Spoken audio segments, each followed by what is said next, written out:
Hi, പുതിയൊരു വീഡിയോയിലേക്ക് സ്വാഗതം. ഈ വീഡിയോ ഹൈറിച്ചിനെ കുറിച്ച് തന്നെയാണ്. അപ്പോൾ നമ്മുടെ ഹൈറിച്ചിൻ്റെ വിധി എന്ത് വിധിയാണല്ലേ, വിധിയൊന്നും വരാനില്ല, വിധിയൊക്കെ വന്നു കഴിഞ്ഞതാണ്.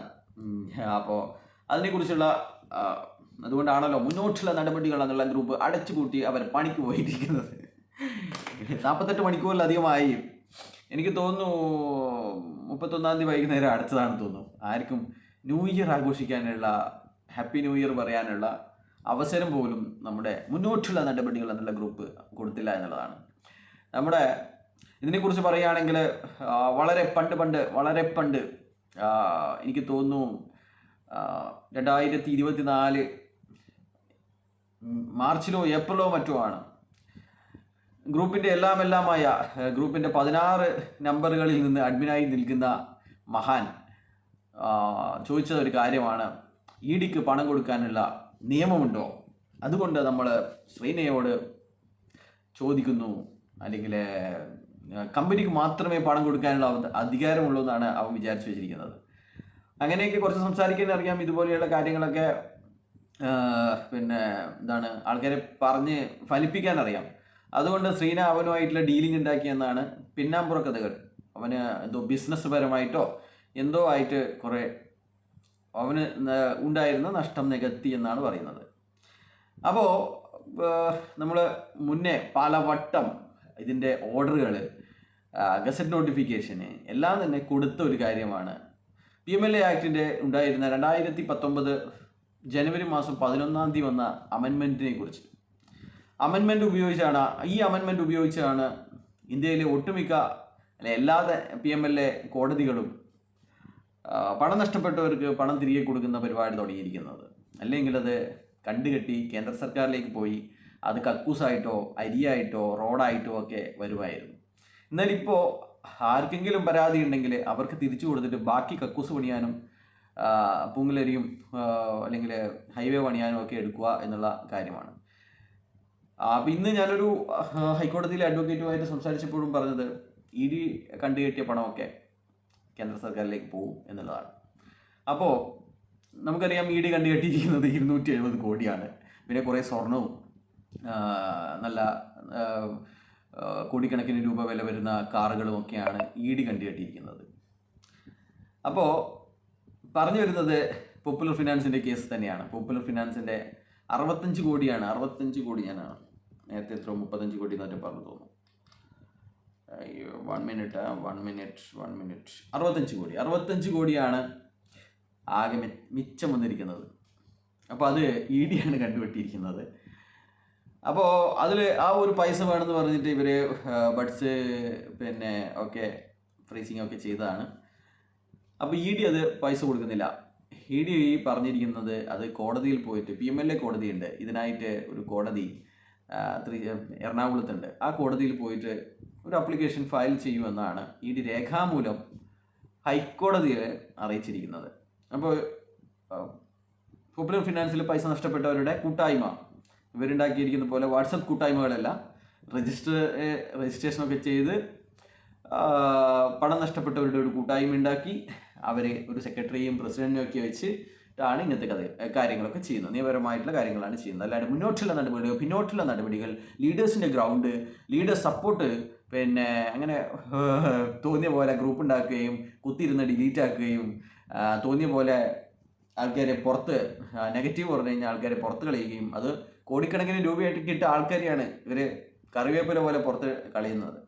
ബെൻസ് വാങ്ങിയവരെയും അവസാനം ഇത് ഫ്രീസ് ചെയ്യുന്നതിൻ്റെ തലേന്ന് റൂബി റാങ്ക് അച്ചീവ് ചെയ്തവരെയൊക്കെ കളയുന്നത്. അതുപോലെ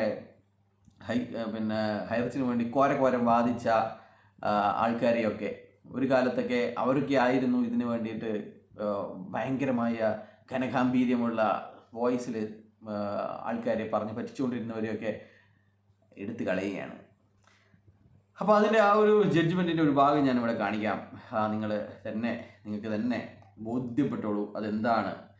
in the statement filed by the respondent 4 എന്ന് പറയുന്നത് ഇവിടെ ED ആണ്. It is stated that the competent authority under the Buds Act can approach the special court under the PMLA and file an application under Section 8 of Act of the PMLA and claim the attached properties. In the view of the said statement, the respondent 3 എന്ന് പറഞ്ഞു കഴിഞ്ഞാൽ competent അതോറിറ്റിയാണ്, ബഡ്സിന്റെ competent അതോറിറ്റിയാണ്, is directed to take the appropriate action on exhibit P6 എന്ന് പറഞ്ഞു കഴിഞ്ഞാൽ E D കൊടുത്തിരിക്കുന്ന ആ ഒരു സ്റ്റേറ്റ്മെന്റ് ആണ്. In accordance with the law, within a period of 2 months from the date of receipt of this copy of this judgment എന്നാണ് പറഞ്ഞിരിക്കുന്നത്. 2 മാസത്തിനിടയ്ക്ക് ഒരു അപ്ലിക്കേഷൻ PMLA കോടതിയിൽ സമർപ്പിക്കാൻ വേണ്ടിയിട്ട് നിയമപരമായിട്ട് ബാക്കി കാര്യങ്ങളൊക്കെ ചെയ്യാൻ വേണ്ടിയിട്ടുള്ള ഡയറക്ഷനാണ് ഹൈക്കോടതി കഴിഞ്ഞ മാസം ഡിസംബറിൽ കൊടുത്തിരിക്കുന്നത്. അപ്പോൾ ഇതേപോലെ തന്നെ കാര്യങ്ങൾ ചെയ്യേണ്ടി വരും. ബഡ്സ് കോടതിയുടെ വിധി വന്നു കഴിഞ്ഞാൽ ബഡ്സിൻ്റെ കോമ്പിറ്റൻ്റ് അതോറിറ്റി ഇതുപോലെയുള്ള ആപ്ലിക്കേഷൻസ് കൊടുക്കേണ്ടി വരും.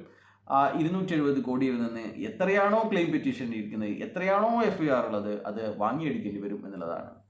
അതിന് കാലതാമസം ഉണ്ടാവാതിരിക്കാൻ വേണ്ടിയാണ് നിക്ഷേപകരായ ചിലർ PMLA കോടതിയിൽ ക്ലെയിം പെറ്റീഷനുമായിട്ട് പോകുന്നത് എന്നുള്ളതാണ് ഏറ്റവും പുതിയ വിവരങ്ങൾ.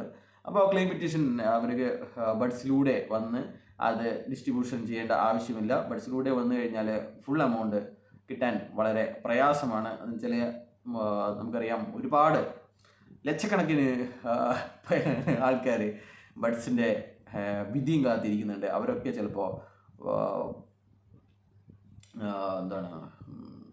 എല്ലാവരും തന്നെ പരാതിയുമായിട്ട് പോകാൻ സാധ്യതയുണ്ട്. അങ്ങനെയാണെങ്കിൽ ഇവിടെ ഭരണസ്തംഭനം തന്നെ ചിലപ്പോൾ എല്ലാം തന്നെ നിലച്ചു പോകാൻ സാധ്യതയുണ്ട്. അപ്പോൾ അതിനെക്കാട്ടി നല്ലതാണ് നമുക്ക് PMLA കോടതിയിൽ ക്ലെയിം പെറ്റീഷൻ ഇട്ട് കഴിഞ്ഞാൽ, നിങ്ങളൊരു ബോൺഫൈഡ് ഡെപ്പോസിറ്റർ ആണെന്ന് തെളിയിച്ചു കഴിഞ്ഞാൽ, നിങ്ങളുടെ ഡെപ്പോസിറ്റ് ഇങ്ങനെയാണ് ഇത്രയാണ് എന്ന് തെളിയിച്ചു കഴിഞ്ഞാൽ PMLA കോടതി തന്നെ നിങ്ങൾക്ക് ആ എമൗണ്ട് റിലീസ് ചെയ്ത് തരുന്നതാണ്. വളരെ ഏറ്റവും ചരിത്രപരമായ തീരുമാനം കേരളത്തിലെ PMLA കോടതിയും ED കോടതിയും എടുക്കുന്നതായിരിക്കും എന്നാണ്. അത് വരും ദിവസങ്ങളിൽ നമുക്ക് അതിനെക്കുറിച്ചുള്ള വാർത്തകൾ കേൾക്കാൻ സാധിക്കും. മറ്റ് കോടതികളൊക്കെ, മറ്റ് സംസ്ഥാനങ്ങളിലെ PMLA കോടതികളൊക്കെ ഇതുപോലെ, ഈവൻ നമ്മുടെ മദ്രാസിലെ PMLA കോടതി, കൊൽക്കത്തയിലെ PMLA കോടതി, അങ്ങനെ നിരവധി കോടതികൾ ഇപ്പോൾ ആ ലെവലിലാണ്. നിക്ഷേപകരുടെ പണം തന്നെ ആർക്കും തന്നെ നമുക്ക് കേന്ദ്ര സർക്കാരിലേക്ക് വേണ്ട, അവർക്ക് തിരികെ കൊടുക്കണം എന്നുള്ളതാണ്. നിക്ഷേപകർ എന്ന് പറഞ്ഞു കഴിഞ്ഞാൽ അവരെ ബോണഫൈഡ് ആയിരിക്കുന്ന നിക്ഷേപകർ. അപ്പോൾ ഇതൊക്കെയാണ് കാര്യങ്ങൾ. നമുക്ക് നാളെ ഒരു നല്ലൊരു വിധി ഉണ്ടാവും. നാളെ എന്ന് പറഞ്ഞു കഴിഞ്ഞാൽ ഇന്ന് 3/1/2025 ഒരു നല്ലൊരു വിധി ഉണ്ടാവും എന്നുള്ളത് തന്നെയാണ് പ്രതീക്ഷിക്കുന്നത്. അത് ഒരിക്കലും ഹൈറിച്ചിന് അനുകൂലമായിരിക്കില്ല. നിയമപരമായിട്ട് നോക്കുകയാണെങ്കിൽ ഇത്ര വലിയ കള്ളത്തരങ്ങൾ ചെയ്ത, കൺസൈൻമെൻറ്റ് അഡ്വാൻസ് എന്ന രീതിയിൽ നിക്ഷേപം സ്വീകരിച്ച് അതിന് ആഴ്ചക്ക് ലാഭവിഹിതം കൊടുത്ത കേരളം കണ്ട ഏറ്റവും വലിയ തട്ടിപ്പാണ് ഹൈറിച്ച് എന്നുള്ളത്.